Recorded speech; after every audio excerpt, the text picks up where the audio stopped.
I bet I can explain a synthesizer's amplitude in a way that you finally understand it. If I can, you owe me a follow, and if I don't, you get to leave me a hate comment. So in case you didn't know, sound has three major components. We've got intensity, pitch, and tone. Pitch is how high something is, what note it's playing. As we know, sound is waves. Pitch is frequency of the wave, how many times the wave ebbs and flows per second. And that's going to dictate how high or low the sound is. Tone is something we also call timbre. When we create a patch on a synthesizer, we are designing the tone. We're telling it what shape of wave to play the sounds that I tell it to play in. Intensity is volume. It's the amplitude of the wave. Literally how tall it is will translate into how loud the sound wave is. And there's a little more to this than meets the eye. Now there's three things on any synthesizer that are going to dictate the volume of your sound. First and most obvious is the volume knob. In the fourth video of my series, we discussed amplitude envelopes. So if you need a little refresher on that, feel free to go to that video. But basically, the amplitude envelope is going to dictate how the volume evolves over time from the moment I start playing the note to the moment I stop playing the note and even thereafter. As a bit of a refresher, the attack time is how long it takes the sound to reach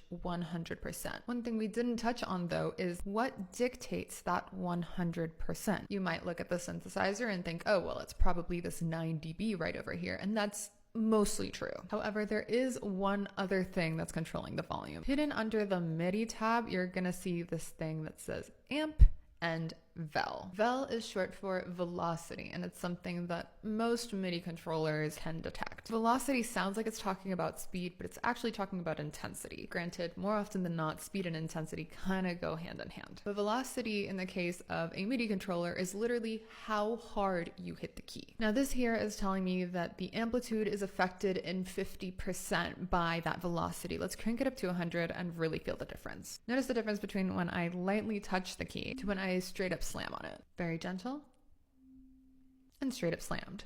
And this velocity feature is used because just like on a real piano, when you play it a little harder, the note is going to sound louder. It's trying to emulate real life instruments. But next time you're going for a super robotic sound, if things aren't super consistent in volume, now you know why. Like and follow for more sound design and music production tips and explanations, and see you soon.